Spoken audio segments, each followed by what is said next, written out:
पण कपाळ हा शरीराचा अविभाज्य भाग आहे आणि ते विसरून कोणीच येत नाही.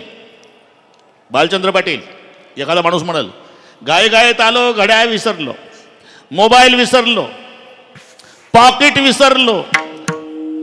कोणी म्हणतंय जरा गाई झाली मग कपाळ विसरलो. अरे मूर्खातला मूर्ख असेल त्यालाही कळतं की माणूस जिथं जाईल तिथं त्याचं कपाळ आहे. मग तुमच्या सांगण्यात नवल काय, जेथे जावे तिथे कपाळ सरीसे. एक लक्षात घ्या, जेव्हा वाच्यार्थानं काम भागत नाही तेव्हा लक्षार्थ घ्यायचं असतं. गंगायाम घोषा सगळे पाठ आहे तुम्हाला. आम्हाला दूध पाहिजे, कुठं मिळेल? अरे गंगेच्या काठाला गवळ्याचा वाडा आहे, तिथे दूध मिळेल. तो आला तर गंगा वाहत होती, पाण्यावर कुठंच वाडा दिसला नाही त्याला. त्याला वाटलं तळ्याला असेल म्हणून बुडी मारली, खाली गेलं, कपडे भिजून वर आलं. तिथल्या लोकांनी कुठं गेलता दुधाला? कुठं? तळ्याला. का? अरे गंगेवर वाडा आहे म्हणे, पाण्यावर दिसला नाही, मला वाटलं खाली असेल. अरे पलीकडे बघ, त्या 20-25 म्हशी बांधल्याय, गायी बांधल्याय, गवळी बाबा धार काढतो. गंगेवर वाडा म्हणजे गंगेच्या काठावर, याला लक्षार्थ म्हणतात. तसं कपाळ शब्दाचा वाच्यार्थ घ्यायचा नाही, लक्षार्थ. कपाळ म्हणजे नसीब, कपाळ म्हणजे अदृष्ट, कपाळ म्हणजे प्रारब्ध, कपाळ म्हणजे तकदीर हिंदीमध्ये म्हणतात. जिथे जा कपाळाला नसीब म्हटलेलं आहे. सहज माणसं, अहो ते 4 वर्षापासून चालू होतं कोर्टातले हेलपाटे तुमचे, काल निकालाची तारीख होती. काय झालं? काय होणार? दुसऱ्याला नावं ठेवून काय उपयोग आहे? नाही पण झालं काय? जाऊ द्या आता. पण झालं काय? आता तुम्हाला माहिती आहे माझं सगळे सत्य होतं, ते जाऊ द्या हो. पण काल काय झालं? निकाल होता ना. आता कोणाला काय नाव ठेवता? आपलं नसीबच फुटकं. सहज बोलतंय ते बालचंद्र पाटील. आपलं नशीबच फुटकं असं दंडाला हात लावतं का? आपलं नसीबच फुटकं छातीला हात लावतं का? आपलं नसीबच फुटकं म्हणतं आणि हात कपाळाला लावतं. याचा अर्थ, कपाळ शब्दाचा अर्थ अदृष्ट, प्रारब्ध, नसीब. तुम्ही कुठेही जा, या आळंदीकर या जायला. आता प्रथम नागरिक आले म्हटल्यावर सगळी आळंदी आले. बसा इथे, इथे थोडंसं इकडे बसा. गावकर मग मजा आहे. हो हो तिकडे तुम्हाला परवानगी. विठ्ठल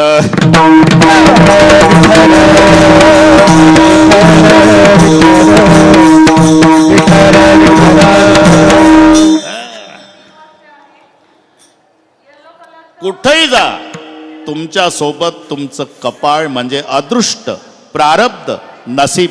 कुठेही जा, त्याच्यात कोणी बदल करू शकत नाही. जेव्हा जीवनामध्ये मनाविरुद्ध घटना घडते त्यावेळेला सुद्धा तोच शब्द आहे, तरीचा मंगळ योग येतो, तरीचा मंगळ योग येतो, तरीचा मंगळ.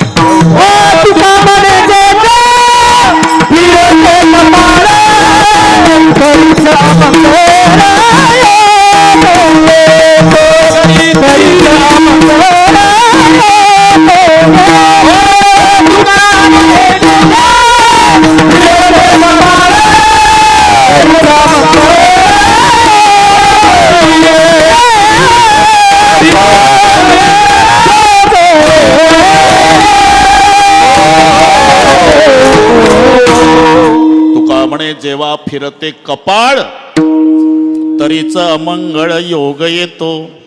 कपाळ म्हणजे अदृष्ट, प्रारब्ध, नसीब. कितीतरी ठिकाणी कपाळाचे प्रमाण आहे. मला वाटते टाळकऱ्याला पाठ नाही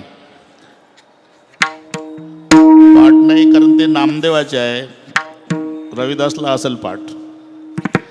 पतिव्रता सुशीळ, पतिव्रता सुशीळ, पतिव्रता सुशीळ, पतिव्रता सुशीळ. दमयंती पाय पोळ्य, दमयंती पाय पोळ्य, दमयंती पाय पोळ्य, दमयंती पाय पोळ्य. ऐसे अनिवार्य कपाळ, ऐसे अनिवार्य कपाळ, ऐसे अनिवार्य ऐसे अनिवार्य भोगी दुष्काळ प्रारब्धे भोगी दुष्काळ प्रारब्धे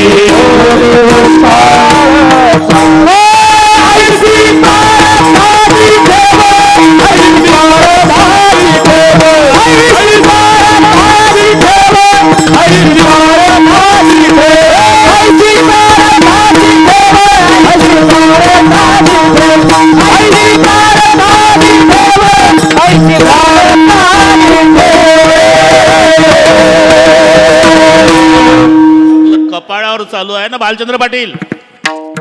पतिव्रता सुशीळ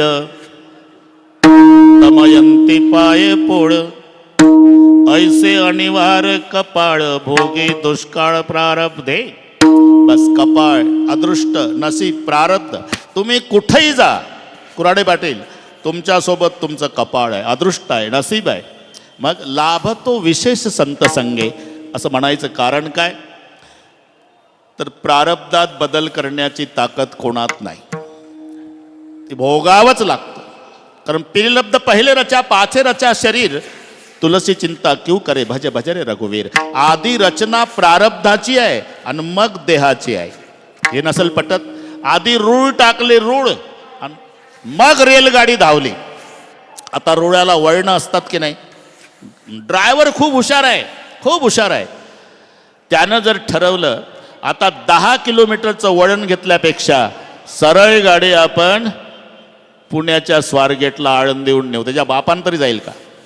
का आता ड्रायव्हरची वळण चुकवायची इच्छा असली तरी जसे जसे रुळाला वळण आहे रेलगाडी वळण घेत घेतच जाणार आहे का? आता ड्रायव्हरच्या ताब्यात नाही, गाडी रुळाच्या अधीन आहे. तसं आमची दुःख न भोगण्याची इच्छा असली तरी दुःख भोगावंच लागतं, कारण देह प्रारब्धाच्या अधीन आहे.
गाडी आता रुळाच्या अधीन आहे, वळण घेत घेतच जाणार.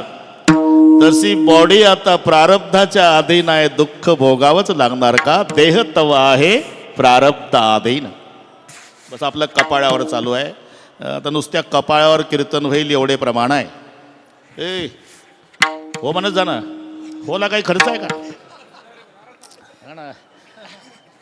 कृष्ण सहाय्य पांडवासी ते भोगिती नष्टचर्याची सहाय्य केली हरिहरासी. प्रारब्ध कोणाशी टळणायशी प्रारब्धाची ठेव झाले. भिक्षुक पांडव राज्य घोडे भाग्य सर्व सांडीला ठाव. प्रारब्धे शरीर संचिता आधीन धर्मराजा हिंडे वनवन कर्मे बुडाला. रावण आणि दुर्योधन प्रारब्धे कामबुद्धीचे सुख अति मानती मूर्ख. चंद्रासी लागला कलंक इंद्रासी दुःख. प्रारब्धे हरिचंद्र तारामती घोरवनांतर भोगिती नळेराव पुरुषार्थी तयाच्या विपत्ती. प्रारब्धे पतिव्रता सुशी दमयंती पाय पोळे ऐशेवा निवार कपाळ भोगी दुष्काळ. प्रारब्धे कर्मरेखा टळेना बाण लागला जगजीवना. कृष्ण सांडिल्या गोपांगना हे नारायणा. प्रारब्धे अशी अनिवार जन्मांतरे राज्य सांडील रघुवीरे. सवे मिळवणी वाणरे फिरवी दिगांतरे. प्रारब्धे फिरत असता काय झाले मध्ये प्रारब्ध ओढवले.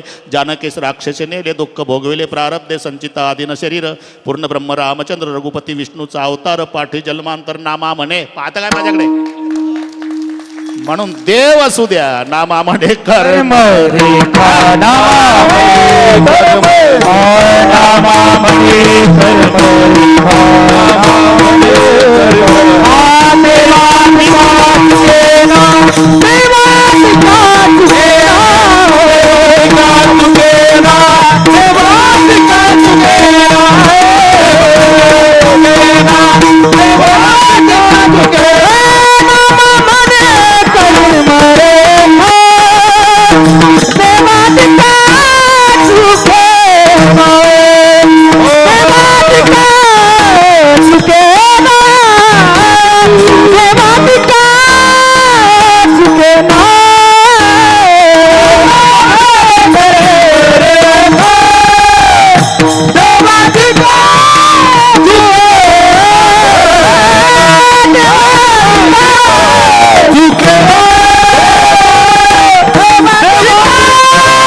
कर्मरेखा कमी करू नको रे भाऊ, थोडं राहता पाऊण तास. रामा म्हणे कर्मरेखा देवाधिका चुकेना. बरं का धाराशिवकर, मी सांगितलं अरे तुमची इच्छा नसू द्या, पण सेवा करण्यासाठी माऊलीनं बोलवलं का नाही? हे विधिलिखित आधीच असतं ते. नामा म्हणे कर्मरेखा, और जंगल जंगल राम फिरे रे, लंका में रोवे सीता माई, कर्मरेखा बडी दुस्तर है तिल घटे ना राई. याचा अर्थच आहे प्रारब्धामध्ये बदल करण्याची ताकद कोणातच नाही, स्वतः भगवंतात सुद्धा नाही, पण त्याच्या कृपेत आहे हे लक्षात ठेवा. मी का सांगतो? छाया तू बडी घणी, तुझ्याचं बडवणं कोय. जगामध्ये सर्वश्रेष्ठ असेल तर कृपा, कृपेपेक्षा कृपा करणारा श्रेष्ठ नाही. कराड साहेब एका वाक्यात सांगतो, ज्यानं कृपा केली तो श्रीराम, ज्याच्यावर कृपा झाली तो हनुमान. काय झालं?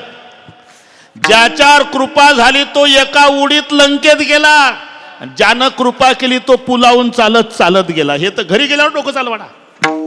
छाया तू बडी घनी, तू जसं बडव नकोय. कृपा करणारा श्रीराम, त्याला पुलावून जावं लागलं, आणि ज्याच्यावर कृपा झाली तो हनुमान. जय श्रीराम. बस जेमिया मोग रघुपत कर बाना, येई भाते बिर चले हनुमान. धनुष्यापासून बाण सुटावा, एका सरळ रेषेत हनुमानजी. म्हणून छाया तू बडी घणी. कृपेमध्ये काय ताकद आहे रविदास? कल्पना कृपा करणाऱ्याला नाही, ज्याचा त्याचा.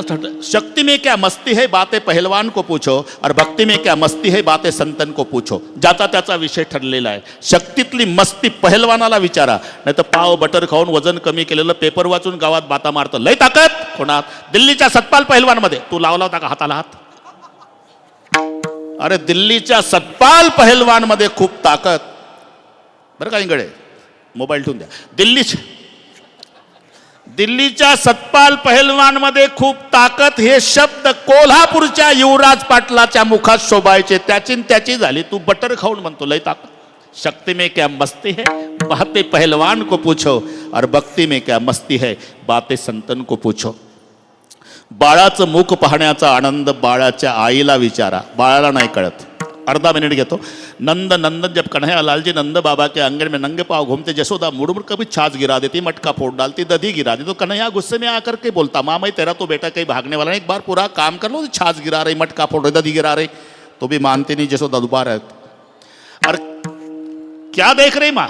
क्या मिलता है मेरा मुंह देखने में? मैं तो दाऊ के साथ खेल रहा हूं. तो भी मानती नहीं. अरे माँ कमाल है, एक बार पूरा काम कर लो, क्या मिलता है मेरा मुंह देखने में? तो जसोदा आंगन में आई, कान्हा को गोद में बिठाया, और गोद में बिठा करके बोली, लाला गर्गाचार्य जी ने बताया था कि जसोदा तू भाग्यशाली है, दुनिया का बाप तेरा बेटा बन के आया है, लेकिन आज जवाब मिल गया, मैं भाग्यशाली लेकिन तू दुर्भाग्यशाली है. माँ मैं कैसा दुर्भाग्यशाली? इसलिए बेटा तुम्हारा मुंह देखने में क्या आनंद मिलता है, इस बात का पता तुम्हें नहीं. तो मुझे क्या करना होगा माँ? इसलिए केवल जसोदा बनना पड़ेगा लाला, तब पता लगेगा कान्हा का मुंह देखने में क्या आनंद है. बाळाचं मुख पाहण्याचा आनंद बाळाच्या आईला विचारा. भक्तीची मस्ती संताला विचारा. शक्तीची मस्ती पहलवानाला विचारा. तशी कृपेची ताकद ज्याच्यावर कृपा झाली त्याला विचारा. म्हणून छाया तू बडी घणी, तुझं बडव नकोय. हरीमध्ये नाही, पण हरीच्या कृपेत ती ताकद आहे. थोडक्यात बरं का रविदास, आहे मला माहिती आहे तू तयारीत आहे. हे आमचे नेहमीचे आमच्या तालमीतलेच आहे ते. त्यामुळे कोणता डाव चालू आहे ह्या सगळ्या तयार असतात ते. विठ्ठल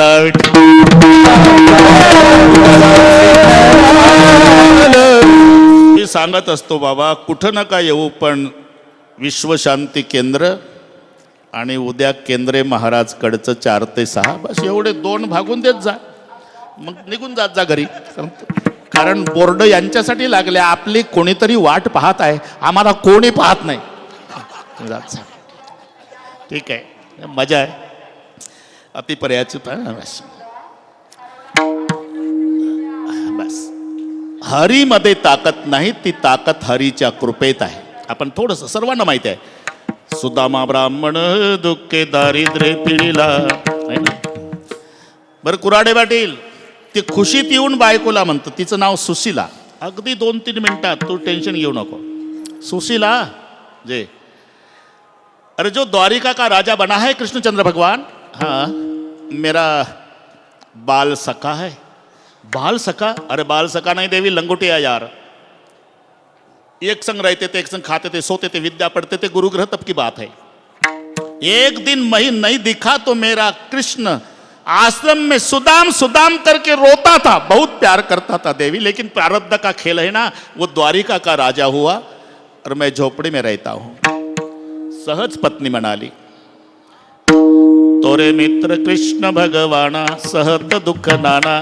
जर मित्र राजा द्वारकेचा म्हणता तर जाणाव मदत मागायला। सुदामजी रागावले, शिक्षे कहो सिगरे जग को तिय ताको कह अब देती है शिक्षा, चेतप के पर लोक सुधारत तिन की नहीं, वगैरे वगैरे वगैरे बस समजूया। बरं भेटीला तरी ठीक आहे, तयारी झाली। फटकेसी धोती दुबली सी काया, चलत पाव फसे सुदाम जी को देखत श्याम हसे। चलत चलत पहुंच गए द्वारकापूर धामा। द्वारकेला पोहोचले, पण गेटमॅनने अडवलं, कारण गुडघ्याच्या वर धोत्र उघडं, मळकट फडकट डोक्याला, मोडकी काठी चिंध्या गुंडाळलेली, फुटका लोटा तुटक्या दोरीनं गळ्यात, एक बगलेमध्ये गाठोडी, हाडाचा सापळा, डोळे खोल गेले, लटलट लटलट मान हालती, पायाला फोडं आले, फुटले पाय रक्ताळले, आणि द्वारपालाला म्हणतो, कहा जा रहे? मित्र के साथ मिलना है भैया। कौन मित्र? तुम्हारे कृष्णचंद्र भगवान है ना? हाँ मेरा मित्र है। क्या बकवास करते हो, पैरों में नहीं जूता? अरे केवल मित्र नहीं भैया, लंगोटिया यार है। अरे क्या बकवास करते हो? कितने सालों से द्वारपाल की सेवा कर रहे हैं आप? बहुत साल हुए। तो भी आपने कृष्ण भगवान को पहचाना नहीं द्वारपाल? मतलब मेरा श्री कृष्ण भक्तों के फटे कपड़े नहीं देखता, उसका भाव देखता है। जाओ जाओ कृष्ण को कहो तेरा सुदाम आया है। बरे का, मग द्वारपाल आत आले, त्याने ती माहिती दिली, वेळ कमी असल्यानं घाई घाई दिली। अजून मला वन्स मोर चालू आहे, कोणी वैतागलं नाही महाराष्ट्रात, बरं का साहेब, अजून चालू आहे। हे मागून हळूच म्हणले बा कोणी 9:15 आहे म्हणे। तुम्ही तर त्याच पार्टीनं बोलणार आहे हो। थोडक्यात माहिती देऊ लागला द्वारपाल देवाच्या पुढे। शीश पगान जगातन पे प्रभु जाने को आए, बसी के ही ग्रामा, धोती फटी सी लट्टी दुपट्टी अरु पाए, उपाहन की नहीं सामा, द्वार खड़ो दिज दुर्बल देखे, रहे चासे सुबह सुदा अभिरामा, पूछत दीन दयाल को धामा, बतावत अपनो नाम सुदामा। हा असा शुद्धीवर येत जा जरा। शीश शीश पगान, त्याच्या डोक्यात पागोट नाही, अंगात सदरा नाही, पायात चपला नाही, फोडं रक्ताळले पाय, हाडाचा सापळा। देवाजवळ माहिती द्वारपाल देतो। मैकट फडकट डोक्याला आहे, फुटका लोटा तुटक्या दोरीनं गळ्यात बांधलेला आहे, मोडकी काठी, त्याला चिंध्या गुंडाळलेल्या आहे, नुसता हाडाचा सापळा, डोळे खोल गेले। बऱ्याच दिवसाचा उपवासी असावा मालक तो, का चालताना त्याच्या डोळ्यात अंधारी येते, खाली बसतो, भिंतीचा आधार घेऊन उभा राहतो, लटलट लटलट मान हलती, पण त्याच्या गळ्यामध्ये जानव दिसतंय। असं वाटतं तो ब्राह्मण असावा, आणि त्याही परिस्थितीत सार्वभौम राजाला लाजवेल एवढं तेज त्याच्या चेहऱ्यावर आहे मालक। एवढं ऐकलं, सिंहासनावर कृष्ण भगवंतानी डोळे बंद केले, चिंतन सुरू झालं, ब्राह्मण माझा सुदामा तर नसेल? क्यों रे भाई, उनके बारे में आप इतना बता रहे, तो उनको नाम क्यों नहीं पूछा? पूछा है मालिक। क्या बताया? उन्होंने पहली बार ये कहा है कि जाओ द्वारपाल, मेरा कृष्ण भक्तों के फटे कपड़े नहीं देखता रे, उसका भाव देखता है, और उनको कहो तेरा सुदाम आया है।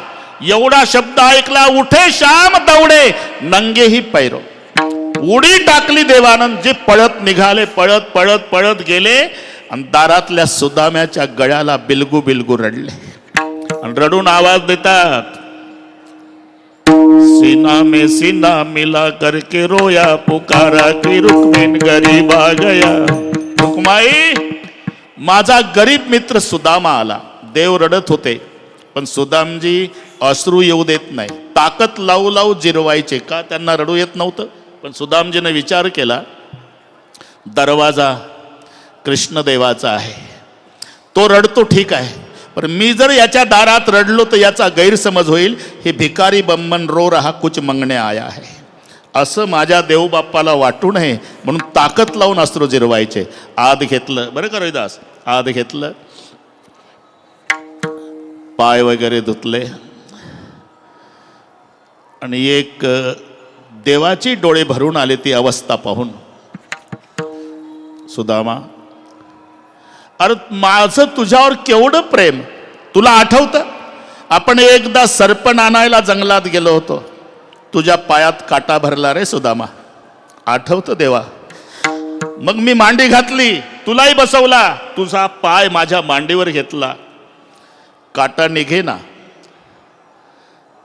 मी माझ्या दातानं तो काटा तळपाळातला काढला, रक्ताची धार लागली. ऐसे विहाल विहाय सो पग कंटक जाल गडे पुणे जोये, हाय महादुःख पाय सखा तुम आये येतने किते दिन खोये. अरे एवढं प्रेम ज्या जगाच्या बापाचं तुझ्यावर आहे की योग्याच्या ध्यानाला न येणारा भगवान माझ्या सुदाम्याच्या तळपाळातला काटा दातानं काढतो. एवढं प्रेम आहे तर इतके दिवस दुःखात का घालवलं रे बाबा, आधीच का नाही आला. आता येणार नव्हतो. मग तुमच्या वहिनीनं आग्रह केला. वहिनी शब्द आल्याबरोबर भाभीजीने क्या भेट पठाई. इथून पुढचा संवाद आहे तो. चावल तीन पसे सुदाम जी को देखत श्याम हसे. रविदास. आणि मग सहज सहज एक जुनी गोष्ट आठवते का सुदामा. काय, एक दिन गुरुजी से ईंधन उड़ाया, कृष्णा सुदामा को जंगल पठाया. अरे लकड़ी लाने जंगल गए हुई बरसात है. सरपणाला गेलो होतो, अंधार पडला, खूप पाऊस आला, रात्र काढायची दोघं झाडावर, दोघालाही भूक लागली होती. चोरी से चना सुदामा चबाया. तू हरभरे खात होता, मी वरच्या फांदीवर होतो, मी विचारायचो काय वाजतं रे सुदाम्या. तू म्हणायचा काय नाही वाजत, थंडी वाजली दात वाजतात ना, काय खातो म्हणताय. कुछ नहीं खात प्रभु दात कटकटात है. चोरी से चना सुदामा चबाया, कृष्ण सुदामा को जंगल पठाया, लकड़ी लाने जंगल गए हुई बरसात है. चोरून हरभरे खात होता आणि मी विचारलं तर म्हणत होता दात वाजतात, दात थंडीनं. तेव्हा मी हसून बोललो होतो सुदाम्या. काय हंसकर बोले थे कृष्ण मुरारी, रहियो सुदामा जन्म भर भिकारी. अरे बचपन को शाप दिया कैसी दुःख की बात है. हे राजवाड्यातला विषय काढला देवानं मागचा. आठवतं देवा. एवढं प्रेमले का आपलं. एकट्यानं हरभरे खाल्ले, मला का नाही दिले. आता सांगतोच देवा. तर 8:30 झाले तरी सांगतोच. बरं सांग बाबा. एक ब्राह्मणीन मावशी, तिचा पती मरण पावलेला, विधवा, जंगलात झोपडं करून राहत होती. 2 लेकरं तिचे. जायची, काहीतरी कुठून आणायची, लेकराला खाऊ घालायची. एक दिवस काही मिळालं नाही, वंजळभर हरभरे एका शेतकऱ्यानं तिला दिले. त्यातले अर्धे तिनं लेकरांना खाऊ घातले. ती पाणी पिऊन झोपली. उद्या लेकरं काय खातील म्हणून गाठोडीत राहिलेले अर्धे हरभरे बांधले. ती उतरंडी होती पूर्वी, मातीच्या उतरण. हा झोपले ते. चोरटे आले, तिच्या घरात शिरले. ते उतरंडीमध्ये पाहिलं तर हरभऱ्याची गाठोडी, काय अर्ध वंजळ हरभरे. पण चोरट्याचा समज झाला, कारण दागिन्याचे मणीन हरभऱ्याचे दाणे सारखे असतात. चोरट्याने डोकं चालवलं, हे दागिन्याची गाठोडी आहे. सुदामजी सांगतो राजमहालात, मी तिथंच होतो म्हणून सांगतो, हे नीट आहे. म्हणून ती गाठोडी काढली, चोरटे पळत निघाले. घाईत निघाल्यानं उतरंड पडली. आवाज झाला, ती ब्राह्मणीन मावशी उठली. चोरटे तिच्या लक्षात आलं, नेऊन नेऊन काय नेलं असेल ना, हरभरे. थोडीशी मागे धावली, अरे मी विधवा आहे, माझा पती मरण पावला, 2 लेकरं जगवण्याची जबाबदारी माझ्यावर आहे. आज काही नाही मिळालं, एका शेतकऱ्यानं हरभरे दिले, अर्धे खाऊ घातले, लेकरं झोपवले, मी पाणी पिऊन झोपली, उद्या काय खातील म्हणून अर्धे हरभरे गाठोडी बांधून सोड ठेवले, उतरंडीत ते घेऊन जाता. जा घेऊन, पण माझा ब्राह्मणींचा शाप आहे, हे हरभरे जो खाईल जन्मभर दरिद्री राहील. आणि ते सांदीपाणी आश्रमापासून चोरटे पळत होते, देवा तुम्ही झोपला होता आणि मी जागा होतो. त्यांच्या लक्षात आलं हे गाठोडी हरभऱ्याची आहे, त्यांनी दिली फेकून आश्रमात, मी जागाच होतो. दुसऱ्या दिवशी आपण सरपण आणायला गेलो, तर गुरुमायनं तेच गाठोडी दिली आपल्याला. जा बेटा भूक लागल. मला माहिती होतं या हरभऱ्याच्या मागे एका ब्राह्मणीन मावशीचा शाप आहे, जो हरभरे खाईल जन्मभर दरिद्री राहील. हा शाप मी ऐकला होता देवा. मी ठरवलं हे हरभरे जगाच्या बापानं खाल्ले आणि ब्रह्मांडाचा धनी जर शापानं दरिद्री झाला तर आमच्यासारख्या दारिद्र्यांना कोण सांभाळेल.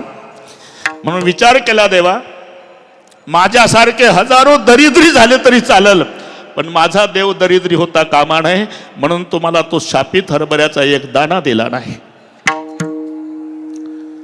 मी काय बोललो तो सुदामा ते आठवतं देवा. रही हो सुदामा जन्मभर भिकारी, ते भोगतोय ना मी, ते भोगतोय मी. आणि मग कराड साहेब आरती बोलवली, त्याच्यात कुंकुम तिलक. हे नीट ऐका. अंगठा खाली होता, सुदाम्याचं पूजन केलं तेव्हा, बोटवर देवाचे बालचंद्र पाटील, पण असं फिरवलं आता अंगठावर बोट खाली. ही कृती लक्षात घ्या. का सुदामीजीच्या कपाळावर, आपलं कपाळासाठी चालू आहे ना, जेथे जावे तेथे, त्याच्या कपाळावरचं विधिलिखित अक्षर होतं श्री क्षय. श्री म्हणजे लक्ष्मी, क्षय म्हणजे नाश. देवानं केलं काय, अक्षर बदलवलं, उलट केलं. श्री क्षयचा यक्षश्री केला. यक्षश्रीचा अर्थ धनवान होतो. लक्षात घ्या. सुदाम्याचे कपाळ लिहिले विधीने, सुदाम्याचे कपाळ लिहिले विधीने, भिकची मागावी. पण सुदाम्याचे कपाळ लिहिले देवाने, उद्यापासून भीक न मागावी. इकडे सुदामपुरी सोन्याची झाली, हरी कृपे त्याचा नाश.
अदृष्ट, नसीब, प्रारब्ध याच्यात बदल करण्याची ताकद हरीमध्ये नाही, पण हरीच्या कृपेत आहे. एका जनार्दनी भोग प्रारब्धाचा, हरी कृपे त्याचा नाश झाला. म्हणजे हरीच्या कृपेमध्ये अदृष्टात परिवर्तन करण्याची क्षमता आहे, आणि ती हरीची कृपा. लक्षात घ्या. वेगळ्या विचारात वडील आहे, दुबार पेरणीचं संकट आहे, जाताना मुलगा फीला पैसे मागतो. जा शिकलात पाहिजे, कुठं साहेब होणार आहे, नाही पैसे माझ्याकडे. आणि मग मम्मी त्याला आत बोलवते, इकडे बेटा तुझा बाप जेवून जाऊ दे बाहेर, पैसे मी देते. जेवून गेले वडील, देणं काही पैसे. तिला माहीत आहे मी तर हो म्हटलं, पण पैसे माझ्याकडे नाही. पण तिच्या लक्षात येतं याचा बाप जेवण करून गेला, पण याच्या बापाचा कोट खुंटीलाच आहे. मम्मी आत जाते, कोटच्या खिशातले पैसे काढते आणि त्या बाळाला देते. दृष्टांत संपला माझा. कोट बापाचा आहे पण हात मात्र आईचा आहे. बापाच्या कोटच्या खिशातले पैसे बाळाजवळ येण्यासाठी मध्ये मायेच्या हाताची गरज आहे. तसं परमेश्वराची कृपा जीवावर होण्यासाठी मध्ये संताची गरज आहे. हे लक्षात घ्या. एकदा संतांनी मध्यस्थी केली ना मग देवाची इच्छा नसली तरी पाळी पंढरीनाथ ललाट, पंढरीनाथ ललाट, तिच्या हाती पाळी पंढरीनाथ त्यांचा. आणि म्हणून शब्द आहे बाकी कुठेही जा तिथं तुमचं कपाळ आहे. पण एकदा संताकडे आला तर मग संत मध्यस्थी करतात, हरीला विनंती करतात, मग त्याच्यावर हरीची कृपा होते आणि प्रारब्धात बदल होतो. भोग प्रारब्धाचा आणि हरी कृपे त्याचा नाश झाला. म्हणून शब्द आहे लाभतो विष्णू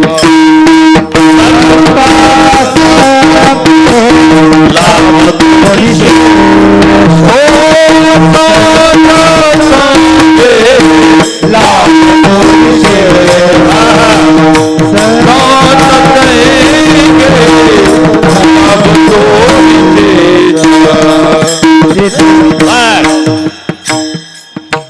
डॉक्टर साहेब तुम्ही कशाला उभे राहिले? आता संपल्या निवडणुकी, निकालही लागल्या. या सगळ्या लाडक्या बाईनं कमळाबाईलाही आणून दिलं. हे बसा काय होईल ते बघू. काय टाळत आली न कमळाबाई. कृपा लाडक्या बाईची होऊन जाऊ. ठीक आहे ठीक आहे. आता बरोबर करू आपण. हा हात वर करा सगळे. डॉक्टर साहेब कुठं आहे? इथं बसा. आता उभं राहू नका तुम्ही. अजून 5 वर्ष आपल्याला काही काम नाही. सर्व इकडच्या तिकडच्या मजा करायची आपल्याला. अरे, कीर्तन महाराष्ट्रभर होतात पण हे धन्य इंद्रायणी पिंपळाचा पार बाप ज्ञानेश्वर हे नाही कुठं. बस असं नाही. यात्रे अलंकापुरा येते ते आवडती विठ्ठला. जे आळंदीला येतात ते देवाला आवडतात. म्हणून निळा म्हणे जाणून संतन येती धावत प्रतिवर्ती. प्रतिवर्षी हात वर करा. एका तालात भाषणाच्या टाळ्या नाही ठोकायच्या, भजनाच्या. विठोबार एक हात वर, एक ताळ बंद ठेवा, एक हात वर करा, एक शाबास, एक एका तालात, एक पलीकडचे. शूटिंग वाले संधी सोडू नका. हे टाटा बिरलाल नाही आनंद.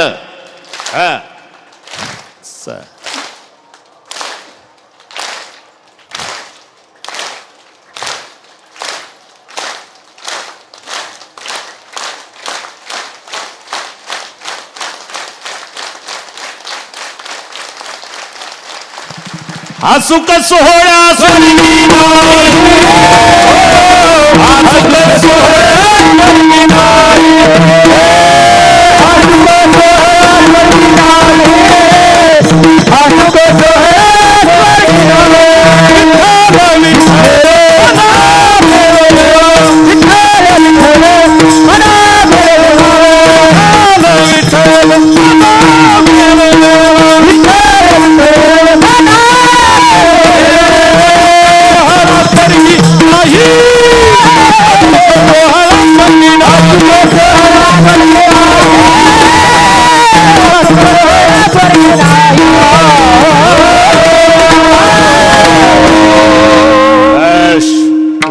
म्हणून एकदा मोठ्या प्रेमानं सर्वांनी विठोबा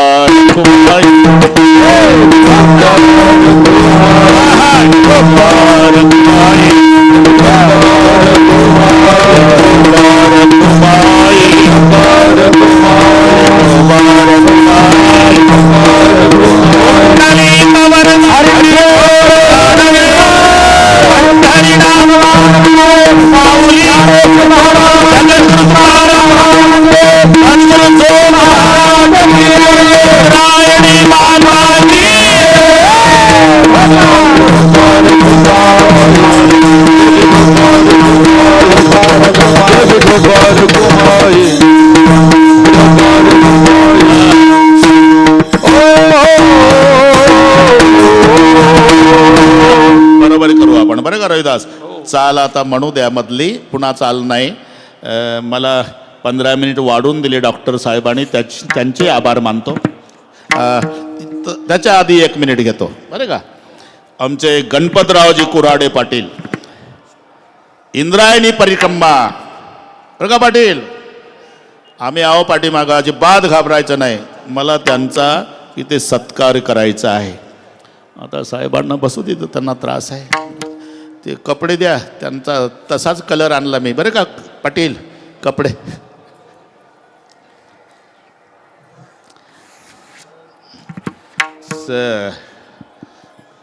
डॉक्टर साहेब या, तुम्ही या इकडे. असे इथे या. पावर कलर माहीत होता मला. टोपी घाला, टोपी घाला. हे कुंडली कवरदार विठ्ठल श्री ज्ञानदेव तुकाराम हे मौली शर्ट ज्ञानेश्वर शिवा. महाराज की जय. जमला. ओके ओके, बसा आता. मना चाल. हे घ्या पिशवी. चेत जावते कपाळ सरिये जेते जावते कपाळ सरिये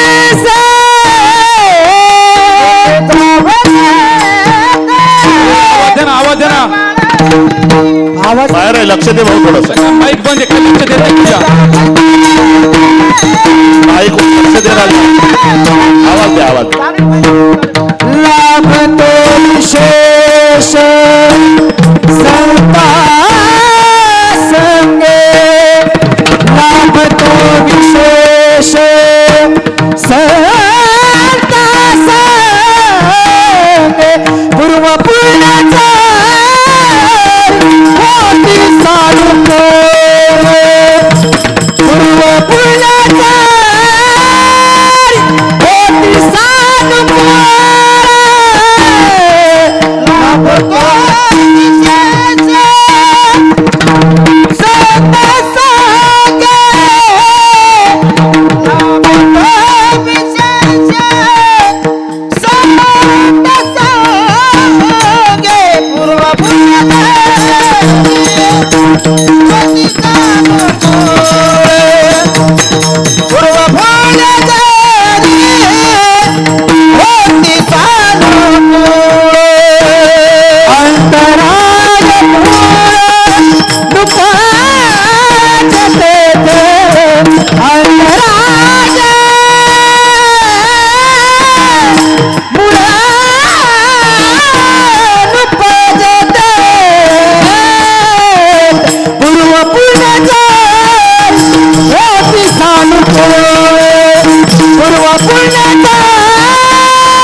आपण सगळे पुढे बसलेले वारकरी आहो. काही नियम आहे.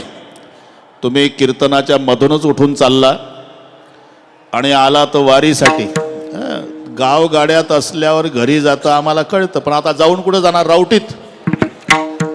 अरे ज्याच्यासाठी इतक्या 500-600 किलोमीटर वरून आला तुम्ही आणि कीर्तनाची मर्यादा सांभाळत नाही आणि स्वतःला वारकरी म्हणता. हे पहा, अजून 15-20 मिनिट आहे.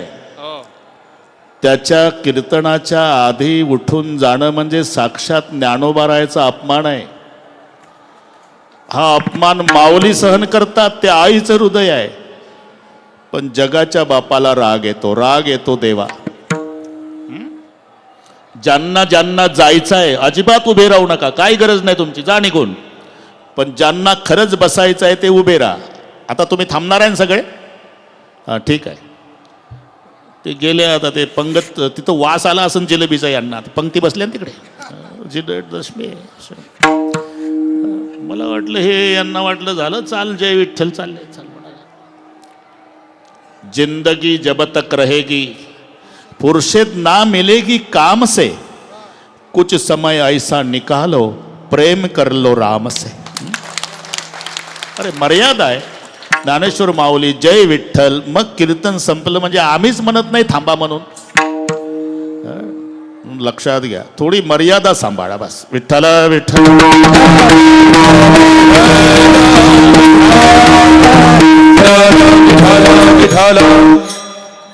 जिथे जावे तेथे कपाळ सरीशी लाभ होतो विशेष संत संगे. पूर्व पुण्य जरी होती सानुकूळ हा प्रश्न महादेवाला विचारला पार्वती आईनं. आता थोडक्यात कुराडे पाटील, जगातलं एक नंबरचं दुःख कोणतं आणि एक नंबरचं सुख कोणतं हा प्रश्न पार्वतीचा शंकरजीला आहे. आणि मग शंकरजींनी उत्तर दिलं, नाही दरिद्र सम दुःख जगमाही, संत मिलन सम सुख जग नाही. हे लक्षात घ्या.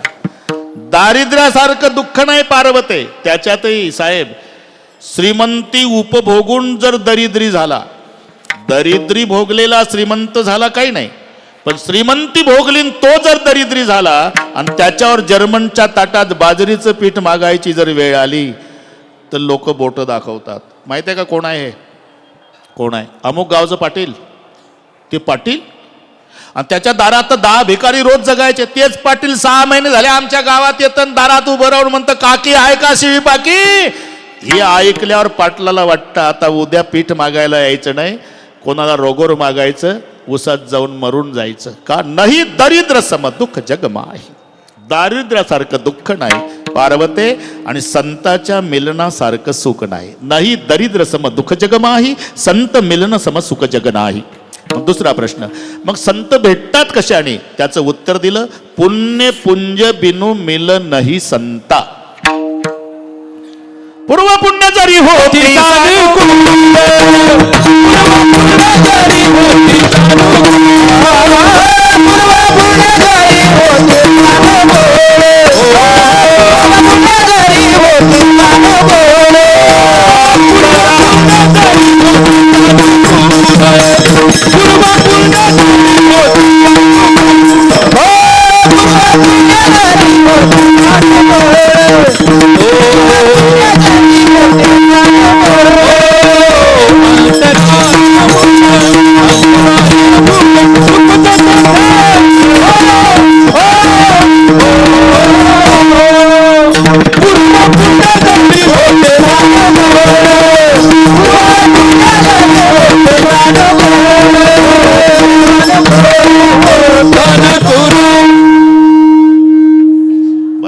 रोहिदास महाराज, पूर्वीचा पुण्याचा संचय असेल तर पुण्य पुंज बिनु मिल नाही संता. ते भाषांतरच इथे आहे.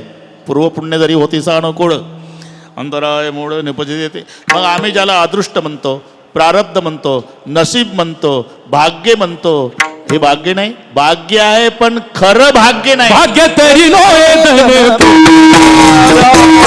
भाग्य तरी नोय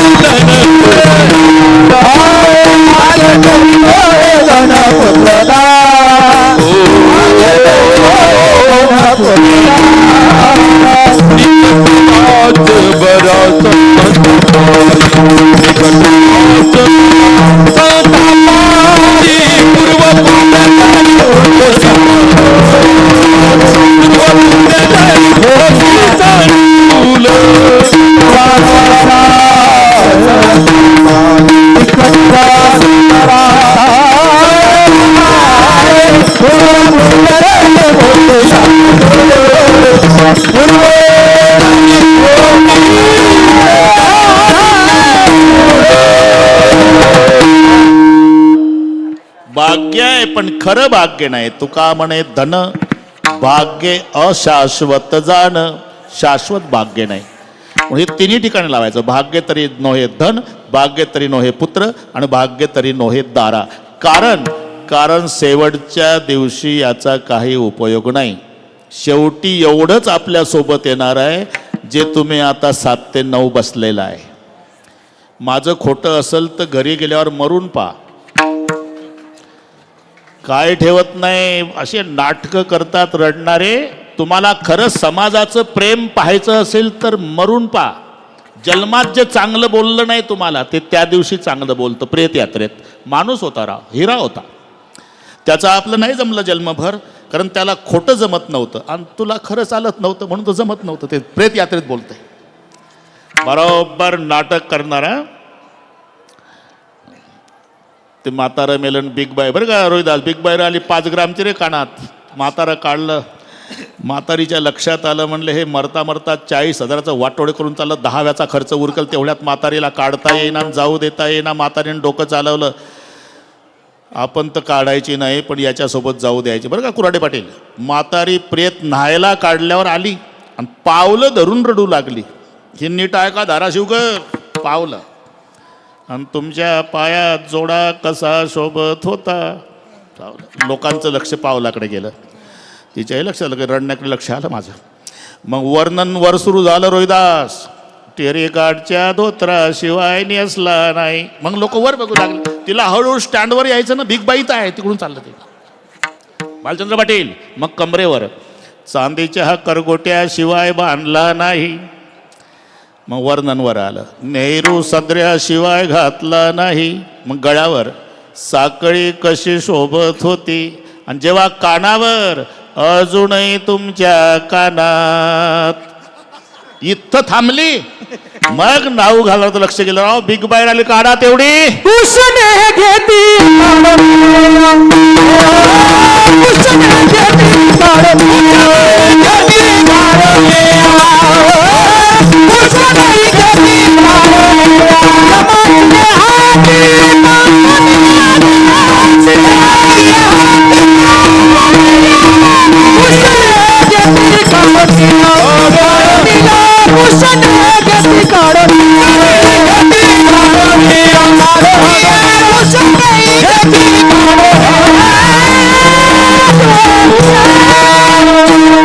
यमाचे हाती बांधुनिया देतील, भूषणही घेती काढुनिया. म्हणून ह्या 3 गोष्टी लक्षात ठेवा.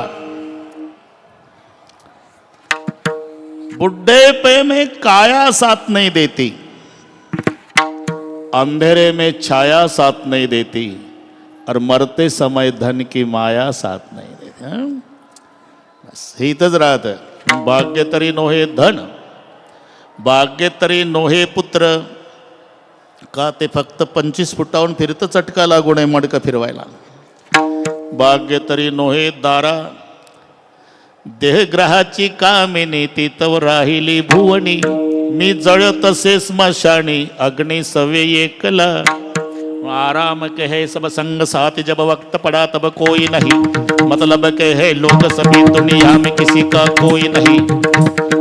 जब टिकट मिला है जाने का, डेरा किया स्मशानों में. वहां जलाने वाले लाखों थे, चलने वाला कोई नहीं. भाग्य तरी नोहे धन पुत्र दारा. मग भाग्य निकट वाज बरा संता पायी. भाग्याचा उदय ते हे जोडी संत पायी, याला म्हणतात भाग्य. निकट वास बरा संता पायी. म्हणून काय थोडी वेळ आहे अजून आपल्याला. डॉक्टर साहेब कुठे गेले? आहे थोडं घेतोच 10 मिनिट. चालेल का? पुढे बसणारे नाही, बरेच उठून गेले म्हणून म्हटलं. ते बुंदीन ते जिलेबी तेच गेले. अरे तर जन्मभर चाललं भाऊ. असन वसनदारा सूत, असन वसनदारा सूत पापियों के घर होय. हे लक्षात घ्या. हे तर पाप्याच्याही घरी आपल्यापेक्षा जास्त आहे. त्यांना पैसे मोजता येत नाही इतके त्यांच्या घरी आहे. असन वसन दारा सूत पापियन के घर होय.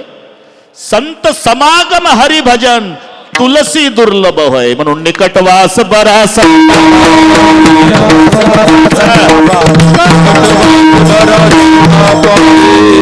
जमला आता बरं का रोहिदास, जमला आता. निकटवास बरा, इथपर्यंत आलो आपण.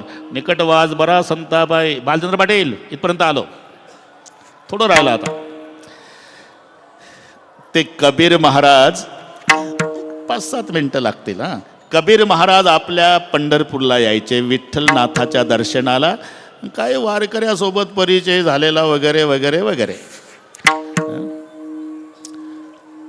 आले तर काशीला या आपल्या घरी सहज बोलले. 10 वारकरी आपले यात्रेच्या निमित्तानं काशीला गेले. 2 दिवसाचे उपवासी आहे. म्हणले का रे 2 दिवस झाले अन्नाचा कण नाही. एखादा अरे हे काशी आहे ना रे, इथला बाबा येतो ना पंढरपूरला कबीरजी, त्यांच्या घरी जाऊ जेवणाची सोय होईल. आणि म्हणून कबीराचे घरी आले संत जन. नामदेव महाराज लिहितात तसं वाचून दाखवतो. रात्र झाली जान प्रहर एक, म्हणजे रात्रीचे 9 वाजले कुऱ्हाडे पाटील. तेव्हा आले वारकरी. उठोणी कबीर संतान मन केले, पैसावया दिले तृणासन.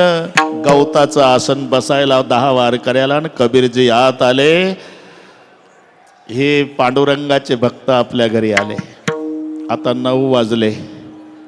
कांतेसी म्हणत संत उपवासी. उपवासी आहे. आपण गृहस्थाश्रमी आहो, त्यांना जेवू घालायचं आहे. बायको म्हणाली ते 2 दिवसाचे उपवासी आहे, पण आपण 3 दिवसापासून पाणी पिऊ नये. मग किती वाजले आता? आता 9ला 3-4 मिनिट कमी आहे. ऐशा समयासी वाणी तो निद्रिस्त. कबीरजीची पत्नी म्हणली. आपल्या गावचा दुकानदार 8:30ला झोपतो. काशीचा दुकानदार झोपला असेल, मग चला जाऊ तेथं चोरी लागे. हे पती पत्नीचा संवाद साहेब मुलाने ऐकला. पुढे आला. बाबा आईला घरी थांबू द्या, चोरीला मी येतो. पिता पुत्र निघाले. भिंत फोडली. कमाल आत आला. दुकानदार झोपलेला आहे. नामदेव महाराज लिहितात, पुढे त्या देखील या द्रव्याची या राशी नये उपयोगासी आमोची या. द्रव्याचे ढीग बघितले पण संताच्या लेकरांना हात लावला नाही. अजून पुढे पुढे ते देखील डाळ आणि पीठ. आनंदल मोठं मन त्याच. मग काय महिनाभर पुरेल एवढं? संताच्या पुरती सामुग्री घेतली, मोठ ते बांधली वरी तेने. आज 10 वारकरी जेवतील एवढं डाळ पिठाचं गाठोडं घेतलं. आणि बाप पलीकडे अंधारात उभा आहे त्या फुटक्या भिंतीतून. बाबा शाबास रे बाळा, लाज राखली रे देवानं, वारकरी जेवतील, ये बाहेर. थांबा बाबा. भिंत फोडली. दुकानदार झोपला. द्रव्याचे ढीगच्या ढीग पडले. या फुटक्या भिंतीचा फायदा दुसरे चोर घेतील बाबा. मग काय करतो? तव तो कमाल बोले कबीराला, सावधवाण्याला करून येतो. मी दुकानदाराला जाग करून येतो बाबा. मुलगा आत आला. थोडं राहिलं. अरे उठ, भिंत फुटलेली आहे. दुकानदार घाबरून जागा झाला आणि कमालाला चोर समजून माग लागला. तव वाणी याने केला से गलबला, चोर धरी याला धावा धावा. तोपर्यंत कमाल भिंतीतून पलीकडे बापाच्या हाती मुंडका आलं. पाय धरले दुकानदारानं. आडवा सापडला मुलगा. आणि मग तो कमाल बापाला म्हणतो, बाबा ताकद लावून जर ओढलं ना मला तर मुंडक्याहून ओळखल काशीचे लोक, हे पोर कबीराचं आहे. रात्रीच्या चोऱ्या करतं आणि सकाळी याचा बाप वारकऱ्याला पंक्ती घालतो. तुम्ही पाया पडून या जन्मी मेला तरी साधू संत आपल्या घरी चोरीचं खायला येणार नाही. मग काय करू बेटा? थोडंसं निर्दयी व्हा बाबा, कठोर व्हा. मला मुलगा झालाच नव्हता म्हणा आणि माझं मुंडकं तोडा बाबा. आणि मुंडकं घरी घेऊन जा, याला ओढू द्या, म्हणजे आता ओळखणार नाही तो. आता ताता तुम्ही कापा माझे सिर. मुलगा सांगतो, न कापिता सिर होईल फजिती आणि घरासी न येती संत कोणी. बापानं मुंडकं कापलं. नामदेव महाराज लिहितात, घरी आणलं. तिकडे चोर धरी येला धावा धावा. सगळे आले. चकित झाले रोहिदास ते चोर पाहून. का रुंड आहे ते त्यासी नाही शिर. करीती आश्चर्य म्हणा माझी, श्रुत केली वार्ता गावच्या राजाला, म्हणे या चोराला सोळी घाला, सूळ तो रोवीला, भागीरथी तिरीन रुंड तयावरी ठेवेले. मी प्रमाण आधी पाठ करतो मग बडबड करतो. हे 100 चरणाचे अभंग आहे, तुम्ही नादी लागू नका. बोलण्याला पुरावा पाहिजे का नाही? पुरावा. जो महाराज पुरावा देत नाही त्याला पुरावा. अरे मनानं सांगून काय उपयोग? पुरावा. मग घरी आले कबीरजी. बायकोनं विचारलं, तुम्ही आला आणि कमाल? डोळ्याला धारा लागल्या. का रडताय हो? आज उत्तर मिळालं, मी माझ्या लेकराच्या अर्ध्यात नाही, म्हणजे आधा भक्त कबीर है, पुरा भक्त कमाल. माझ्या कमालानं कमाल केली. तो म्हणला, बाबा निपुत्रिक व्हा, पण साधू संत जेवले पाहिजे, मुंडकं तोडा. त्याच्या सांगण्यावरून मी मुंडकं तोडून आलो. तयाची ते कांता तयाचं सारखी, भावार्थ नेटकी आवडीची, येरी म्हणे स्वामी फार बरे केले. आपण निपुत्रिक झालो होऊ द्या, पण साधू संत आपल्या घरी जेवतील हा एक आनंद आहे. स्वयंपाक झाला, साधू संत जेवले, रात्र संपली. एवढ्या लवकर का संपली? 9 वाजले ना. आणि सकाळी सगळे वारकरी म्हणाले, कबीरजी 2 दिवसाचे उपवासी होतो आम्ही, अन्नाचा कण पोटात नव्हता, तुम्ही आम्हाला रात्री जेवू घातलं, आमचा पांडुरंग तुमचं बरं करो. आता काय बरं व्हायचं राहिलं? लेकरू मेलं, पांडुरंग बरं कर. थांबा थांबा, मी तुम्हाला सोडवायला येतो, सोडवायला. आता बरं वाटलं. जेव्हा लोक उठून गेली मलाच कळना माझं काय चुकलं. गेले ते जाऊ द्या, आपला आनंद आपण लुटाय ना. आता कसे टवकारले सगळं. रैदास, मी येतो सोडवायला, तो नियम आहे.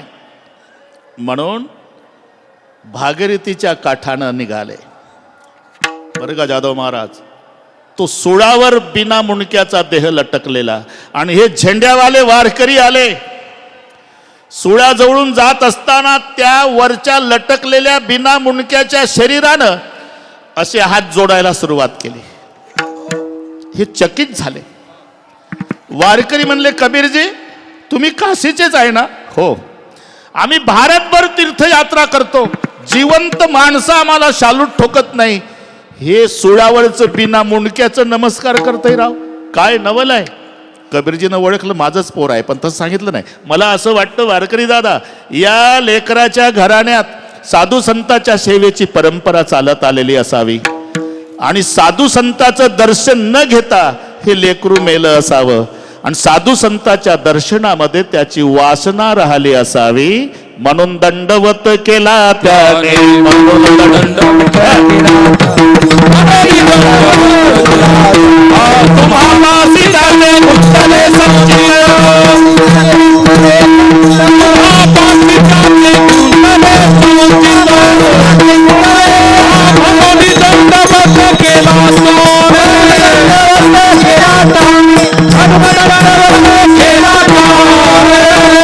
तुम्हापाशी त्याचे गुंतले संचित, म्हणून दंडवत केला त्याने. वारकरी म्हणाले, एवढं प्रेम, मग आमचा विठोबा काय करतो? तव त्या संताने घेतलीसे आळी, उठविल वनमाळी असे. आता या लेकराला आमचा पांडुरंग जिवंत करेल तरच पुढे पाऊल टाकू आम्ही. काय वारकरी म्हणले, अरे पांडुरंगाला एवढं संकट आणायचं असते? जिवंत करेल, पण मुंडकं तर पाहिजे ना. बिना मुंडक्याचं कसं जिवंत करेल? अरे हो, मुंडकं पाहिजे होतं. मग कबीरजी पुढे आले. मुंडकं असलं म्हणजे होईल का हो जिवंत? जरूर होईल. मग आणू का? म्हणजे आणि मग रडून सांगितलं, आम्ही 3 दिवसाचे उपवासी होतो, पाणी पिऊन. माझ्या मुलानं मदत केली चोरी करण्यासाठी, आणि ते पकडलं त्याला दुकानदारानं. मुंडकं माझ्या हातात, बाबा मुंडकं तोडा, पण वारकरी जेवले पाहिजे जन्मभर. त्याच्या सांगण्यावरून त्याचं मुंडकं तोडलं. असं तरी आल्या आल्या दिसलं, पुन्हा लेकरू दिसलं, जा लवकर आणा. आणि मग कबीरजी आले. तोपर्यंत आई रडली नव्हती, जोपर्यंत वारकरी घरी होते. आणि वारकरी निघून गेले मुरकुडे साहेब. आणि मग आईनं आतून कडी लावली, आणि ते जे मुंडकं होतं ते पाटावर ठेवलं. आणि जिवंत बाळासोबत माय बोलती ना, तशी रडू रडू त्या कमालाला बोलू लागली. हे नामदेवाचे 2-3 प्रमाण सांगतो. आईचे उद्गार पाटावर मुंडकं ठेवलं. कमाला येऊनी पोटासी केला त्वा उद्धार लोक तुझ थोर म्हण